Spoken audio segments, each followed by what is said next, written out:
اللہ کا کام ہے دین بنانا، نبی کا کام ہے دین پہنچانا، امام کا کام ہے دین بچانا۔ بناتا اللہ ہے، پہنچاتا اس کا نبی ہے، بچاتا اس کا امام ہے۔ دین اللہ بناتا ہے، نبی بھی اللہ ہی بناتا ہے، امام بھی بندے نہیں بناتے، اللہ بناتا ہے۔ جو دین بناتا ہے وہی بچانے والا بناتا ہے، جو دین بناتا ہے وہی پہنچانے والا بناتا ہے۔ امام بنانا لوگوں کا کام نہیں، اللہ کا کام ہے، اس لیے کہ اسے پتا ہے کہ اس کی دین کی بہتر طریقے سے حفاظت کون کر سکتا ہے۔ تخت پہ بیٹھنا امامت نہیں، حکومت چلانا اللہ کے نمائندہ ہونے کی دلیل نہیں۔ اگر تخت تاج حکومت ہی اللہ کے خلیفہ کی دلیل ہوتی تو پھر یوسف تو قید خانے میں بھی نبی تھے۔ بسم اللہ۔ فرعون تخت پہ بھی لانتی تھا، اس کا مطلب ہے کہ لانتی تخت پہ بھی بیٹھ جائے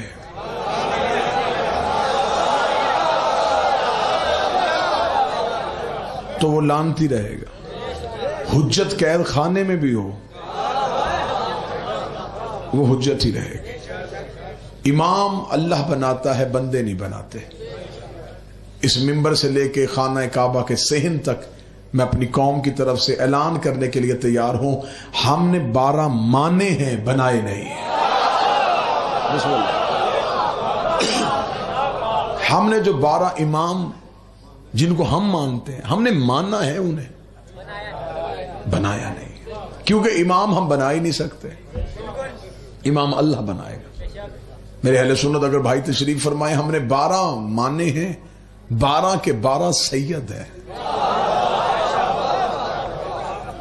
12 کے 12 پاک، 12 کے 12 نسل رسول، 12 کے 12 کا کردار ایک، 12 کے 12 کا معیار ایک، 12 کے 12 کی گفتار ایک، 12 کے 12 کی رفتار ایک، 12 کے قول و فعل میں کوئی تضاد نہیں۔ جو پہلے نے حلال کیا وہ 12ویں تک حلال، جو پہلے نے حرام کیا وہ 12ویں تک حرام۔ یہ 12 اتنے سچے ہیں، اس سے بہتر جملہ میرے پاس نہیں، بول سکے تو تائید فرمائیے گا۔ یہ 12 اتنے سچے ہیں کہ 12 کے 12 ہی محمد ہیں۔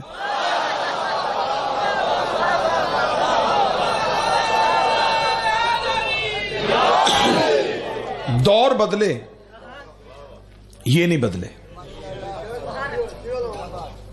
ہم نے 12 مانے، 12 کے 12 محمد۔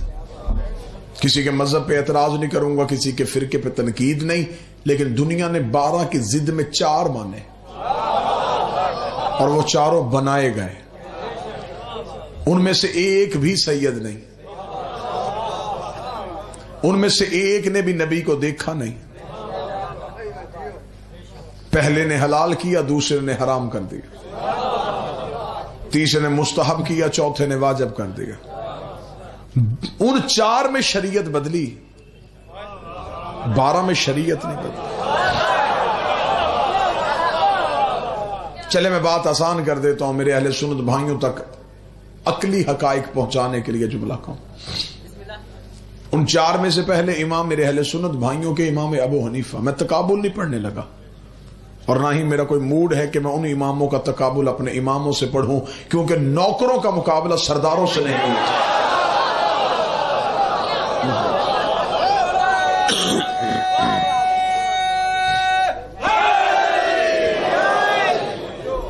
متوجہ ہیں بات کی جانب؟ بڑے اچھے، بڑے دھیمے لہجے میں، بڑی جامع انداز میں آپ کو مجلس سنانا چاہتا ہوں۔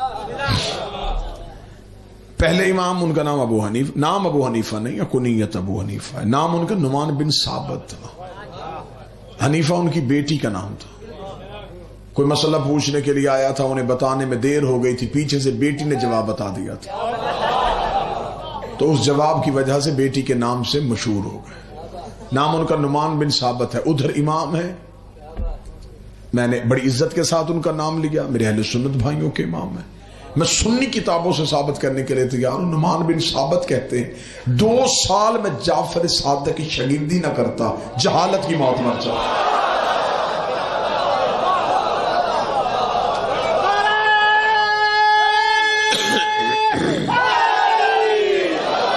اب فیصلہ آپ خود کریں کہ ادھر شاگرد ہے, ادھر استاد ہے.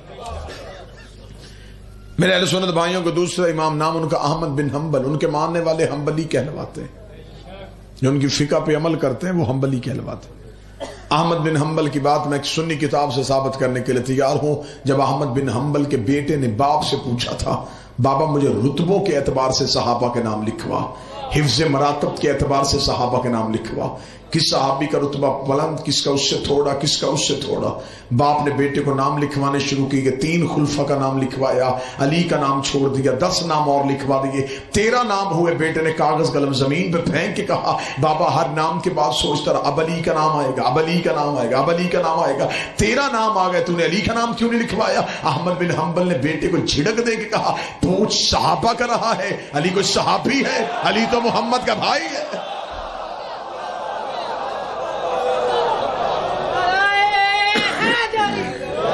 علی صحابی نہیں, علی مصطفیٰ کا بھائی ہے. اب دوسرے امام ہیں امام احمد بن حنبل, وہ علی کو کیا عقیدہ رکھ رہے ہیں علی کے بارے میں. میں بالکل واضح اگر بات کروں نا کہ آج اتنے فرقے ہیں اور ہر فرقہ کہہ رہا ہے کہ میرا دین ٹھیک ہے, یہ تو بات غلط ہے کہ ہر ایک کا دین تو ٹھیک نہیں ہو سکتا. میں بات آسان کر دیتا ہوں. جو یہاں ہاتھ رکھ کے نماز پڑھتا ہے وہ بڑا مطمئن ہے, اور اس نے یہ نماز یہاں اپنے کہنے پہ اس نے ہاتھ نہیں رکھے, اپنے امام کے کہنے پہ رکھے. جس نے یہاں ہاتھ باندھے امام کے کہنے پہ, جس نے یہاں ہاتھ باندھے, جس نے کھول کے پڑھی امام کے کہنے پہ. اب یہ جو فرق ہے یہ فرقوں کا فرق نہیں, اماموں کا فرق ہے.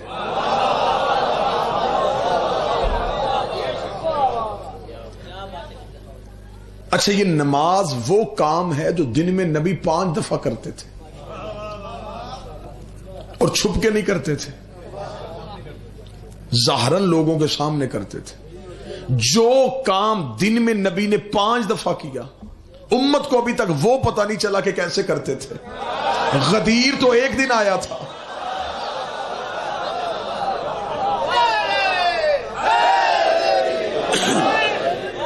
بڑی علمی سی تقریر میں آپ کو سنانا چاہوں گا اگر آپ مکمل توجہ فرمائیں. آپ کن لوگوں سے علی ولی اللہ منوا رہے ہیں جن کو ابھی تک نبی کی نماز کا طریقہ یاد نہیں. جو کام دن میں 5 دفعہ پیغمبر نے کیا, امت ابھی تک وہ طے نہیں کر سکی کہ وہ کیسے کیا تھا. جو یہاں ہاتھ رکھ کے پڑھ رہا ہے وہ بڑا مطمئن ہے. اس سے پوچھو تو نے نبی دیکھا ہے؟ وہ کہتا نہیں. ہاتھ یہاں کیوں رکھے؟ وہ کہتا میرا امام کہتا نبی یہاں رکھتے تھے. جس نے یہاں رکھے وہ کہتا میرا امام کہتا نبی یہاں رکھتے تھے. اب یہ تو نہیں ہو سکتا کہ نبی ہر طریقے سے پڑھتے تھے, نبی کا طریقہ تو ایک ہی تھا نا. اب اس کا مطلب ان 5 طریقوں میں سے ایک طریقہ ٹھیک ہے, 4 طریقے غلط ہیں. اب کوئی بھی اپنی غلطی ماننے کو تیار ہی نہیں. میں یہاں کہہ دوں شیعوں کا طریقہ ٹھیک ہے, سنی کہیں گے شیعہ مجمع جو تھا خطیب شیعہ تھا, کہہ دیا ہمارا طریقہ ٹھیک ہے. آپ مسجد میں چلے جائیں گے, مسجد میں مولوی کہے گا نہیں ہمارا طریقہ ٹھیک ہے. تو لہٰذا اب جھگڑے کو کہیں نہ کہیں تو ختم کرنا ہے نا, بات کہیں نہ کہیں تو نتیجے پہ لے کے آنی ہے نا. ایسے تو نہیں اس بات کو بڑھانا, تو پھر بات ختم کر دیتے ہیں. یہ نہیں دیکھتے نماز کس کی ٹھیک ہے, پہلے یہ دیکھتے ہیں امام کس کا ٹھیک ہے. جو بول سکے وہ زحمت فرمائے. جس کا امام ٹھیک ہوگا,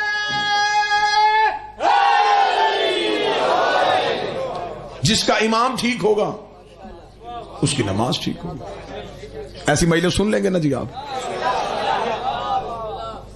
اب ہم ہیں نبی کے 1500 سال بعد آنے والے لوگ, 1600 سال بعد آنے والے لوگ. اب ہم کیسے بتا سکتے ہیں کہ نبی عمل کیسے کرتے تھے؟ ہم نے تو نبی کو دیکھا نہیں.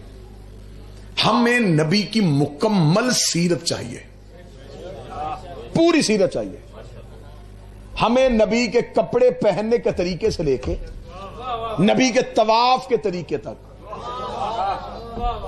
کیونکہ ہمیں قرآن نے کہہ دیا ہے کہ نبی کی زندگی تمہارے لیے بہترین عملی نمونہ ہے.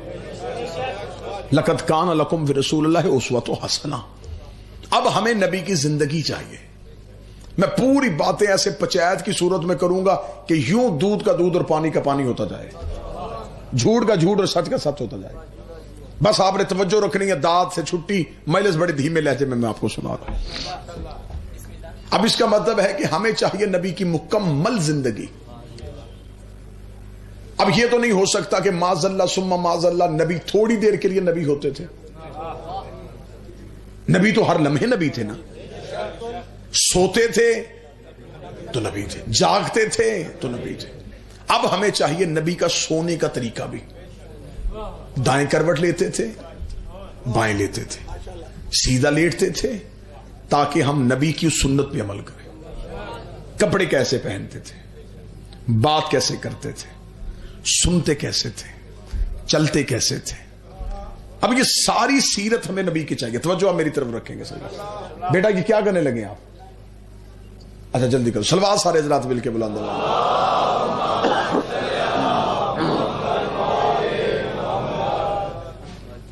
پھر بھی بلند آواز سے صلوات.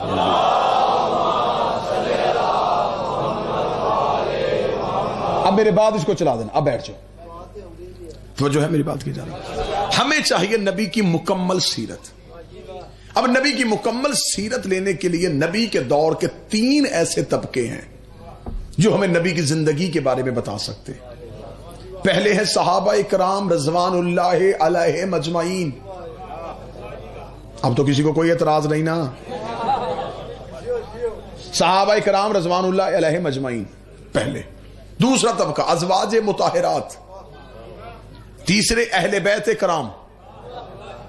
یہ 3 طبقے ہیں جنہوں نے نبی کو دیکھا ہے. یہ ہمیں نبی کی سیرت بتا سکتے ہیں. چلے پہلے سنی بھائیوں کی بات کرتے ہیں. اہل بیت کے دروازے پہ بعد میں آئیں گے. اگر ہم صحابہ سے نبی کی زندگی پوچھنے جائیں تو صحابہ ہمیں نبی کی وہی زندگی بتائیں گے جو گھر سے باہر تھی. بالکل مطمئن ہو کے مجھے سنیے گا لیکن نتیجے پہ ساتھ دینا. آپ صحابی گھر کے باہر نبی کے ساتھ ہے لیکن جو ہی نبی دروازے پہ جاتے ہیں تو آگے آیت لٹکی ہوئی ہے. خبردار میرے نبی کے گھروں میں داخل نہ ہونا. صحابی ہمیں وہی سیرت دیں گے جو گھر سے باہر ہے. اگر ہم نبی کی بیویوں سے پوچھیں تو وہ ہمیں وہی سیرت بتائیں گی جو گھر کے اندر ہے. اس لیے کہ آیت صحابہ کو اندر نہیں آنے دے رہی، نبی کی بیویوں کو باہر نہیں جانے دے رہی. قرآن انہیں کہہ رہا ہے کہ باہر رک جاؤ، انہیں کہہ رہا ہے اے نبی کی بیویوں اپنے گھروں کے اندر بیٹھی رہو. اس کا مطلب ہے صحابی سیرت بتائے گا گھر کے باہر کی، بیویاں سیرت بتائیں گی گھر کے اندر کی. اب اہل بیت مجبوری بن گئی ہے، دین اہل بیت سے لینا پڑے گا. اس لیے نبی گھر میں ہوتے تھے یہ سینے پہ ہوتے تھے، نبی مسجد میں ہوتے تھے یہ پشت پہ ہوتے. بسم اللہ.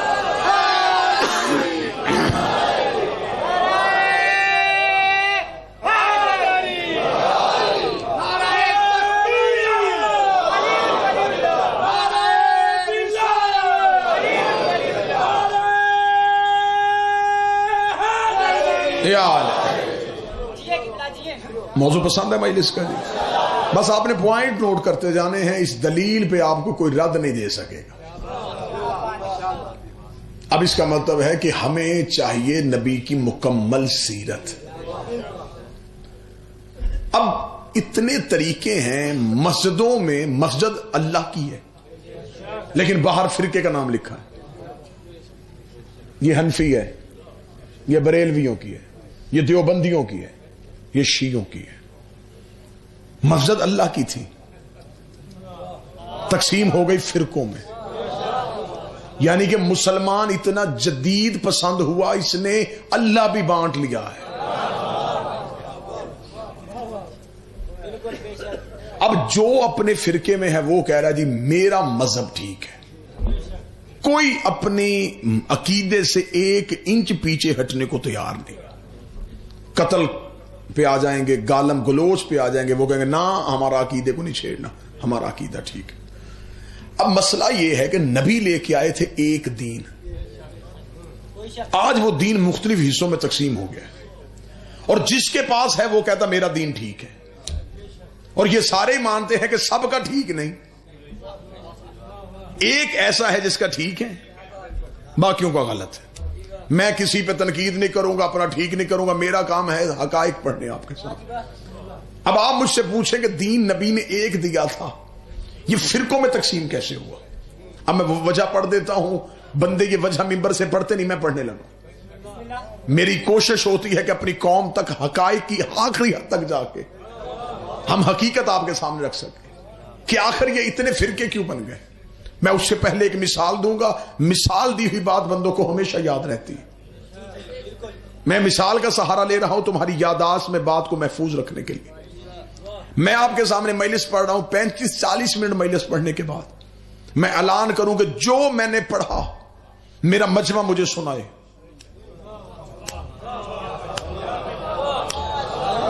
ایسا ہو سکتا ہے کہ کوئی مجھے میری 35 منٹ کی تقریر لفظ ب لفظ سنا دے؟ ایسا نہیں ہو سکتا۔ اب آپ نے میری مجلس سنی، مجلس ختم ہوئی، اب اپنے اپنے گلیوں، شہروں، دیہاتوں میں چلے گئے۔ آپ سے کسی نے پوچھا کل کہاں تھے؟ مجلس میں۔ وہاں کیا پڑھا گیا؟ اب آپ نے میری تقریر اپنے انداز سے سنائی۔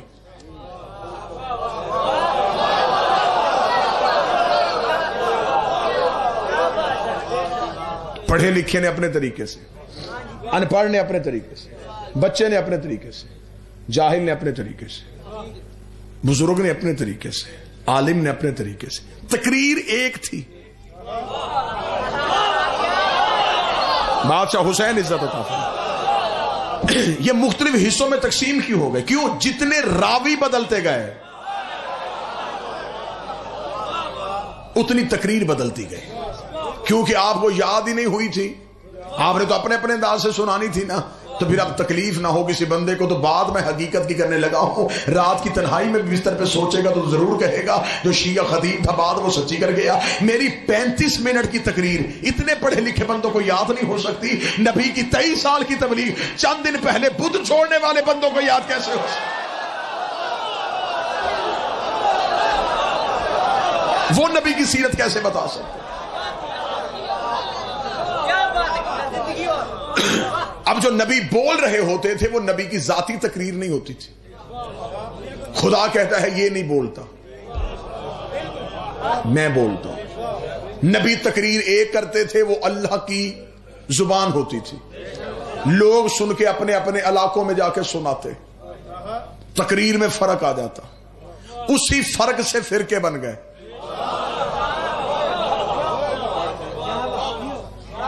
اللہ کا لہجہ تو کوئی غیر معصوم نہیں بتا سکتا نا،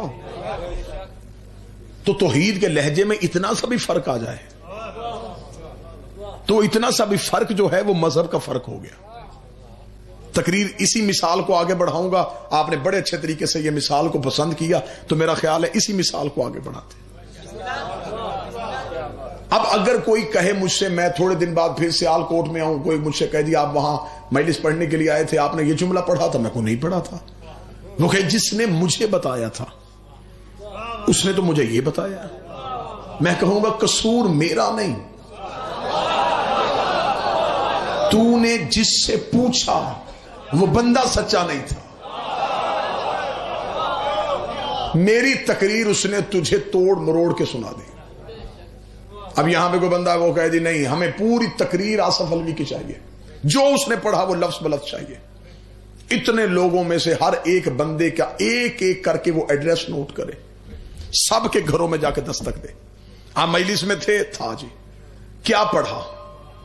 ایک نے کچھ سنایا، ایک نے کچھ سنایا، ایک نے کچھ سنایا، 300 گھروں میں گیا، 300 تقریریں اس کے پاس اکٹھی ہو گئی۔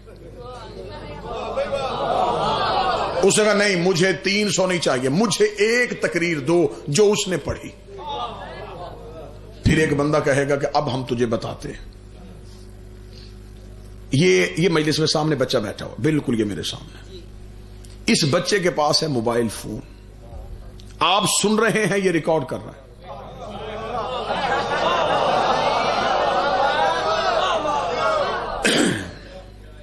اس بندے نے آگے کہا جی مجھے تقریر چاہیے. بندوں نے کہا تو ایک ایک دروازے پہ نہ جا، نہ اپنا وقت ضائع کر، نہ لوگوں کا ٹائم ضائع کر. ان میں سے کسی کو تقریر یاد نہیں. ایک بچہ وہاں بیٹھا ہوا تھا، بیٹھا بھی ممبر کے قریب تھا. اس کے پاس ایک ایسا آلہ تھا جو باتوں کو ریکارڈ کر رہا تھا. اب اس علاقے کے بوڑھے اسی بات میں لڑ پڑے کہ وہ بوڑھوں کے ہوتے ہوئے بچے سے کیوں پوچھ رہے ہو.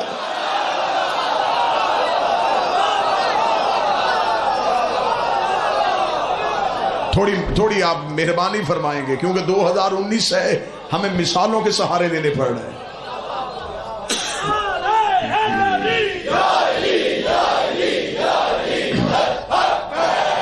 اتنے بوڑھے بندے بیٹھے تھے، یہ ان کے ہوتے ہوئے بچے سے پوچھنا ہے. تو وہ صاحب عقل انہیں سمجھائے گا بابا جی اس میں ناراض ہونے والی بات نہیں، آپ کے حافظے میں تو بات ہی نہیں ہے. اس بچے کے پاس ایک ایسا آلہ تھا جو باتوں کو محفوظ کر رہا تھا. اگر یہ بچہ اس موبائل فون کو محفوظ کر کے رکھے تو 25 سال کے بعد بھی اسے آن کرے تو میں ایسے ہی بولنا شروع کر دوں گا جیسے اب بول رہا ہوں. نہ لفظ بدلے، نہ لہجہ بدلا، نہ روانی بدلی، نہ موضوع بدلا، نہ گفتگو بدلا. شیعوں کو قتل کر دو تمہاری مرضی ہے، ہمیں دیواروں پہ کافر لکھ دو تمہاری مرضی ہے. ہمارا مذہب تو ہم سے آ کے سنو. ہم شیعہ اتنے بھی جاہل نہیں ہیں، ہم نے دین اہل بیت سے اس لیے لیا ہے. نبوت بول رہی تھی، امامت محفوظ کر رہی تھی. نبوت بول رہی تھی، امامت محفوظ کر رہی تھی. 25 سال کے بعد علی نے آ کے مدینے کی مسجد میں نماز پڑھائی تو اندھے صحابی نے چیخ مار کے کہا آج محمد والی نماز یاد آئے. آج تو ایسے لگ رہا ہے کہ محمد بول رہا ہے.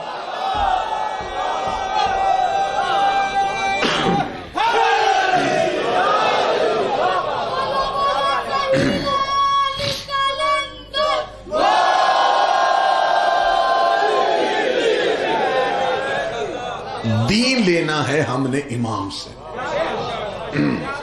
اور امام کا معصوم ہونا ضروری ہے. صحابہ کی عزت ہے، اطاعت نہیں. اطاعت ہوتی ہے معصوم کی، صحابی معصوم نہیں. اہل بیت کی عزت بھی ہے، اطاعت بھی ہے. ان کا کہنا رسول کا کہنا ہے، ان کا بولنا رسول کا بولنا ہے. درود سارے حضرات مل کے بلند آواز سے پڑھیے گا. بسم اللہ بسم اللہ بسم اللہ. میرے آپ کے پسندیدہ ترین شخصیت مالک کے شاعر بھی ذاکر بھی جناب غلام عباس صدفی صاحب تشریف لے آئے. ان کا آنا ہی میرا پڑھنا ہے. بسم اللہ سے نوازش محبت ان کی. آج صرف میں نے آپ کے سامنے بڑا مثال تمثیل کے پیرائے میں جا کے کوشش کی کہ بہتر طریقے سے حقائق آپ تک پہنچے. آج دنیا کے سامنے ہم کون سا اسلام پیش کر رہے ہیں؟ وہ اسلام جو کافروں کو مسلمان کرنے آیا تھا. اس اسلام نے آج مسلمانوں کو کافر کرنا شروع کر دیا. مولوی نے اتنے کافر مسلمان نہیں کیے.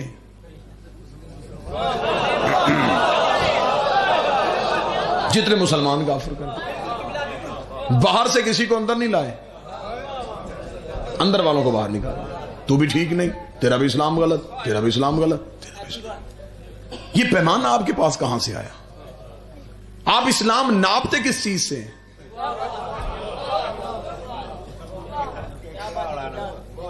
وہ اسلام جو دنیا میں غیر مذہب کو بھی امن دینے آیا تھا،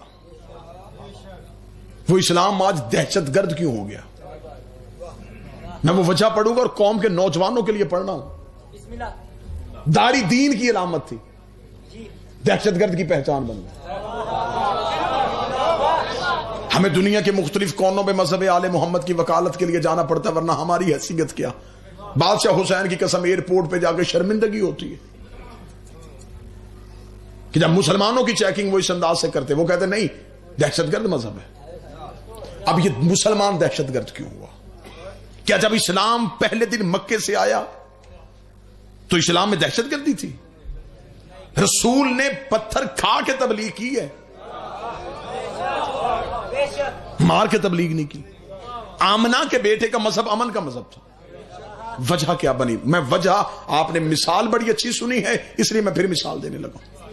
پہلی بار زمین سے جب پانی باہر نکلتا نا، چشمہ پھوٹتا ہے تو وہ پانی انتہائی اعلیٰ ہوتا ہے، انتہائی صاف ہوتا ہے، انتہائی شفاف ہوتا ہے، انتہائی لذیذ ہوتا ہے، اس لیے کہ اس نے زمین کے سینے کو ابھی پھاڑا۔ جو ہی وہ پانی چشمہ جو ہے وہ چشمہ ندیوں میں آیا، ندیاں نہروں میں آئیں، نہریں جنگلوں کے قریب سے گزری، جنگلوں کے پتے شامل ہو گئے، شہروں کے قریب سے گزری، شہروں کی گندگی شامل ہو گئی، میدانی علاقوں سے گزری، زمین کی مٹی شامل ہو گئی۔ قصور پانی کا نہیں، رستوں نے پانی کا اثر بدل دیا۔ بسم اللہ۔ جہاں جہاں سے پانی گزرتا گیا گندگی آتی گئی۔ اب جب ہمارے گھروں تک پہنچا، اب ہمیں ڈاکٹروں نے کہا چھان کے پینا، ابال کے پینا، اس میں بیماریاں آ گئی ہیں، اس میں جراثیم آ گئے۔ پانی تو وہی تھا جو صاف تھا، وہ کہتے پانی کا قصور نہیں، رستوں نے پانی کا اثر بدل دیا ہے۔ کوئی بندہ اب بھی اعتراض کرے تو اس کی اپنی مرضی ہے۔ جب اسلام مکے کی چوٹی سے نکلا تھا، اسلام نے حیا بھی تھی، اسلام نے وفا بھی تھی، اسلام نے اخلاق بھی تھا، اسلام میں مذہب کا احترام بھی تھا۔ جو ہی یہ اسلام بادشاہوں کے درباروں میں آیا، اس میں جھوٹے راوی آ گئے، اس میں غلط مورخ آ گئے، اس میں جھوٹی حدیثیں آ گئی، ان میں بادشاہوں کا کردار آ گیا۔ اب جو اسلام ہم تک پہنچا، اب ہمیں دنیا نے کہا دہشت گرد اسلام ہے۔ اسلام اگر حقیقت میں لینا ہے تمہیں غدیر سے لینا پڑے گا، کیونکہ غدیر میں حقیقت اسلام ہے، بادشاہت والا اسلام۔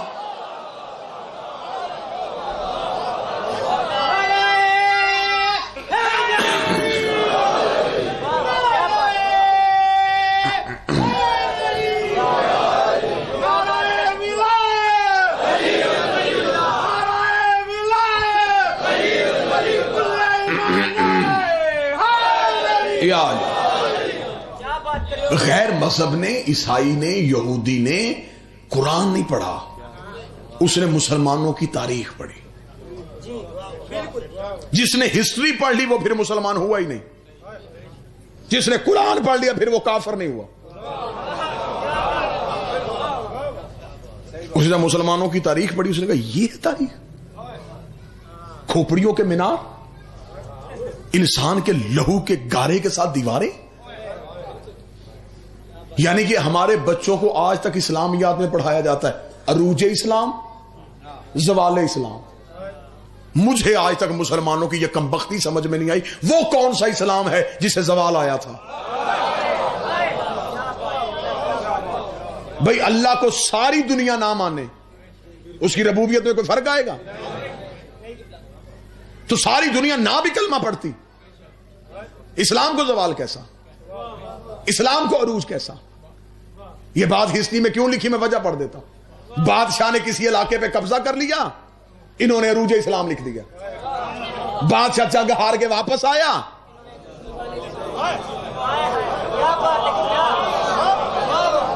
انہوں نے زوال اسلام۔ بادشاہوں کے کردار کا نام اسلام نہیں، ذل سبحانی کے کردار کا نام اسلام نہیں ہے۔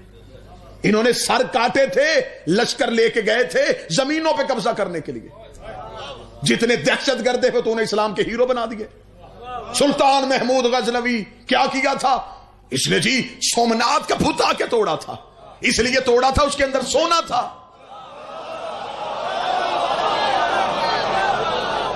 بت شکن ہوتا تو پہلے شہر کے توڑ کے آتا۔ اسلام میں جو سب سے ایک بہترین فلسفہ تھا اسے آج تک غلط استعمال کیا جائے، جہاد۔ غیر مذہب کے ساتھ جب ہماری بحث ہوتی ہے تو سب سے پہلا سوال یہ کرتے، وہ کہتے دیکھیں جی ہمیں اسلام کو پڑھنے کی ضرورت نہیں، تمہارے اسلام میں جہاد ہے، تمہارے اسلام میں گردنیں کاٹنا تمہارا مذہب کہتا ہے، کافر قتل کرو یہ تمہارا مذہب کہتا ہے۔ جہاد کی حقیقت ہی نہیں پڑھی گئی، جہاد کی ڈیفینیشن ہی نہیں بیان کی گئی۔ ایک چھری ہوتی ہے ڈاکو کے ہاتھ میں، وہی چھری ہوتی ہے ڈاکٹر کے ہاتھ میں۔ ڈاکو چلاتا ہے زندگی چھیننے کے لیے، ڈاکٹر چلاتا ہے زندگی بچانے کے لیے، تلوار بادشاہ کے ہاتھ میں گئی تو گردنیں کٹ گئیں، امام کے ہاتھ میں آئی تو عدل ہوا۔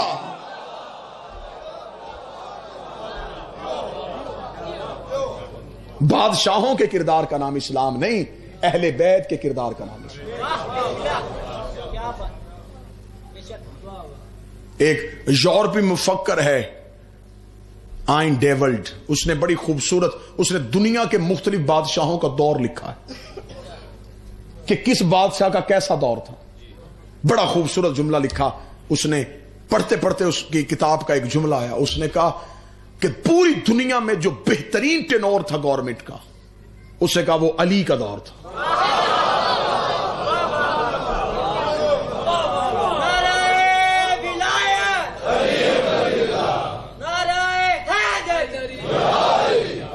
اس نے کہا اس نے صرف only 4 years، صرف 4 سال حکومت کی،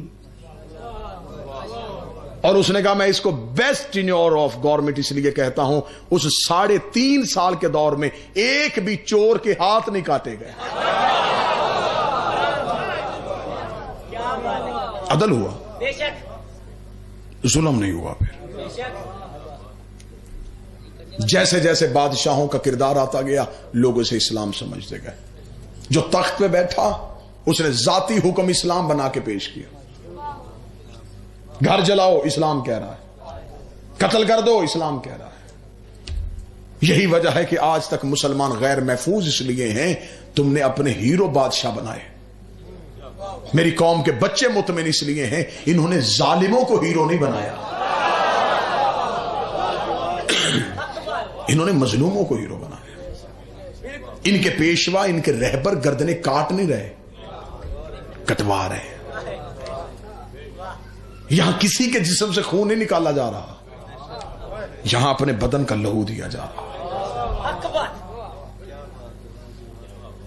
مجھے بادشاہ حسین کی عزت کی قسم ہے، آج غیر مذہب کے سامنے ہم اہل بیت پڑھے نا، وہ انتہائی متاثر ہوتے ہیں، انتہائی متاثر ہوتے ہیں۔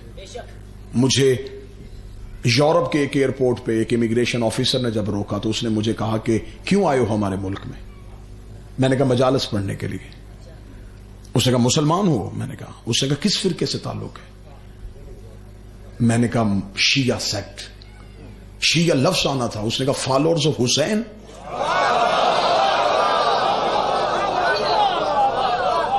تم حسین کے پیروکار ہو؟ میرا یوں بادشاہ حسین کی عزت قسم دشمن علاقہ تھا، میرا سینہ یوں چوڑا ہوا۔ میں نے کہا ہاں میں حسین کا پیروکار۔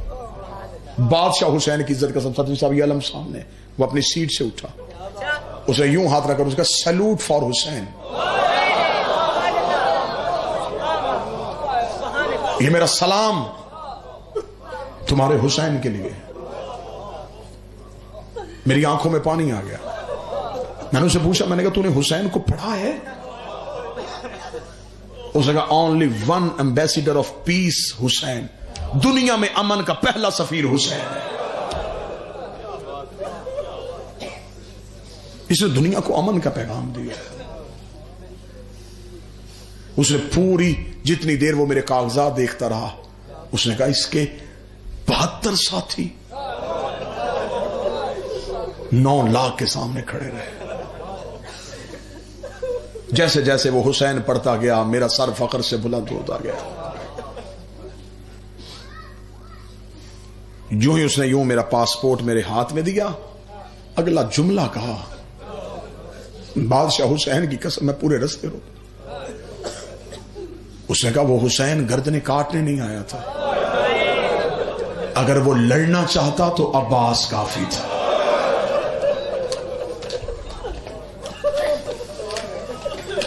اس کے پاس عباس تھا۔ میں نے کہا واہ میرا مولا عباس۔ آج عیسائیوں کو بھی پتا ہے کہ اگر حسین عباس کو اجازت دے دیتا پھر کربلا میں علی کی بیٹیوں کی چادریں نہ اترتی۔ ہو گیا میرے حصے کا فضائل۔ انشاءاللہ زندگی باقی، ملاقات باقی، پھر کبھی اس علاقے میں جی بھر کے آپ کو ذکر حسین ابن علی سنائیں گے۔ بازاروں میں چلی گئی علی کی بیٹیاں۔ جتنے میرے سنی بھائی بیٹھے ہو، میں تمہیں بادشاہ حسین کی عزت کا واسطہ دے کے سوال کرتا ہوں، ایک لمحے کے لیے مجھے صرف اتنا بتاؤ، جو بازار میں گئی تھی کیا یہ بازار میں جانے کے لائق تھی؟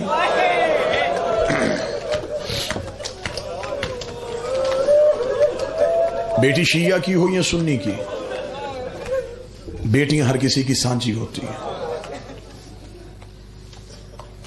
کل ہے 7 صفر، تمہارے علاقے میں کوئی سیدوں کا گھر ہو تو امتی جتنے ہیں وہ اپنی بیٹیوں کو کہنا کل 7 صفر ان سیدوں کے گھر جائیں، ان کے گھر جا کے ان کی 4 دیواری کے اندر جا کے اپنی چادریں ہاتھوں میں رکھ کے ان سیدادیوں سے کہیں بی بی تمہارا شکریہ، تم سیدوں نے ہماری چادریں بچا لی ہیں۔ سیالکوٹ کا مجمع مجھ سے پوچھے 7 صفر کو شہادت ہو کسی کی نہیں، پھر ہم کیوں رہے؟ 7 صفر ہے قرآن کی آیت کی یزید کے دربار میں پیش۔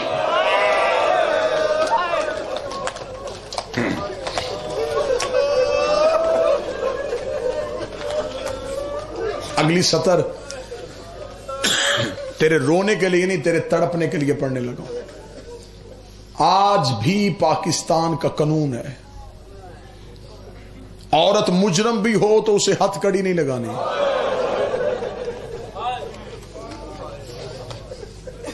آئے روز عدالتوں میں دیکھتے ہو کوئی عورت قتل کے جرم میں بھی پیش ہونا، اس کے ہاتھ کھلے ہوتے۔ رکھ میرے سر پہ قرآن، علی کی بیٹیوں کے ہاتھ گردنوں کے پیچھے باندھے۔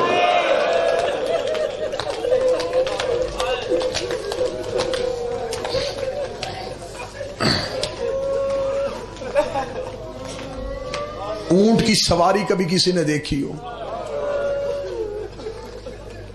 اونٹ پہ مرد بھی بیٹھے تو سہارا لے کے بیٹھتا ہے۔ اونٹ جب بیٹھ کے اٹھتا ہے تو پہلے اگلے گھٹنے زمین پہ لگاتا ہے۔ مرد بھی بیٹھا ہو تو توازن برقرار نہیں رکھ سکتا، اس کی کوہان کو پکڑتا ہے اور پھر اپنا توازن برقرار رکھتے ہوئے اپنے جسم کو اونٹ کی پشت پہ باندھ کے رکھتا ہے۔ رکھ میرے سر پہ قرآن، مصائب کو کبھی کیفیت سے سمجھو تو پھر آنکھوں کی فرات کبھی بند ہی نہ ہو۔ علی کی بیٹیاں اونٹوں پہ بٹھائی ہوئی تھی اور بیویوں کے ہاتھ گردنوں کے پیچھے بندھے ہوئے تھے۔ علی کی بیٹیوں کا سہارا کوئی نہیں تھا۔ اونٹ کو بٹھا کے جب اٹھاتے تو علی کی بیٹی اونٹ سے گر جاتی۔ کئی بار علی کی بیٹی اونٹ سے گری ہے، رو کے کہتی عباس تو گھوڑے سے ایک بار گرا تھا، دیکھ تیری بہن بار بار گر رہی۔ میں نے نہیں پڑھا کبھی بھی شام کا بازار، نہ غیر سید ہوں ماتمی ہوں، مجھ سے پڑھا ہی نہیں جاتا کہ کیسے گزری نہیں، گزاری گئی، رکی نہیں، رکائی گئی، اونٹوں سے گری نہیں، گرائی گئی، اس دربار میں آ گئی جہاں آنا نہیں چاہیے تھا۔ مر جاتی شیعہ قوم بھی تیرا جوتا بھی بازار میں نہ آتا، اتر جاتی ہماری بیٹیوں کی چادریں، علی کی بیٹی تو بازار میں نہ آتی۔ شدوی صاحب میرے پیچھے تشریف فرمائے، زیادہ سے زیادہ 1 منٹ پڑھوں گا۔ تفصیلی مصائب میں نے نہیں کوئی پڑھا، روایت میں نے کوئی نہیں چھیڑی، تمہاری آنکھوں میں جتنا آنسو چاہیے تھا وہ آنسو آ گیا۔ ایک آنسو کی خیرات اور مانگنی ہے، میرے بدے ہوئے ہاتھ ہیں، میں بات کھول کے بیان نہیں کر سکوں گا۔ جتنے سید بیٹھے مجھے اجازت دے دینا، میں غلط پڑھوں مجھے قیامت والے دن عباس معاف نہ کرے۔ جب علی کی بیٹیاں شام کے بازار میں داخل ہوئی ہیں، روایت کے جملے ہیں 3000 مرد ہاتھوں میں شرابوں کے جام لے کے علی کی بیٹیوں کے سامنے ناچ رہا تھا۔ 3000 مردوں کا ناچنا تھا، علی کی بیٹیوں کی آنکھیں بند ہو گئی۔ سیالکوٹ سے کوئی بندہ مجھے پوچھے یہ مرد کیوں ناچ رہے تھے، اگلا جملہ اگر تو برداشت کر سکے، اس نے ناچنے والی عورتیں بلوائی تھی کہ تم نے کرنا ہے علی کی بیٹیوں کا استقبال. یہ ناچنے والی عورتیں جب شام کے بازار میں آئی, انہوں نے بازار کا ماحول دیکھا, انہوں نے یزید کو پیغام بھیجا, تیرے حکم پہ ہم آ تو گئی تھی لیکن بازار کا ماحول ہمارے کھڑے ہونے کے لائق نہیں ہے, ہم اپنے اپنے گھروں کی چھتوں پہ جاتی ہے, تو علی کی بیٹیوں کو ہماری گلیوں سے گزار. شام کی آوارہ عورتیں اپنے مکانوں کی چھتوں پہ چلی گئی, اور جس کی ماں کا جنازہ آدھی رات کو اٹھا تھا وہ کبھی اس بازار کبھی اس بازار رو رو کے کہتی رہی, غازی آنکھیں کھول, زینب اجڑ گئی. اللہ لعنت اللہ.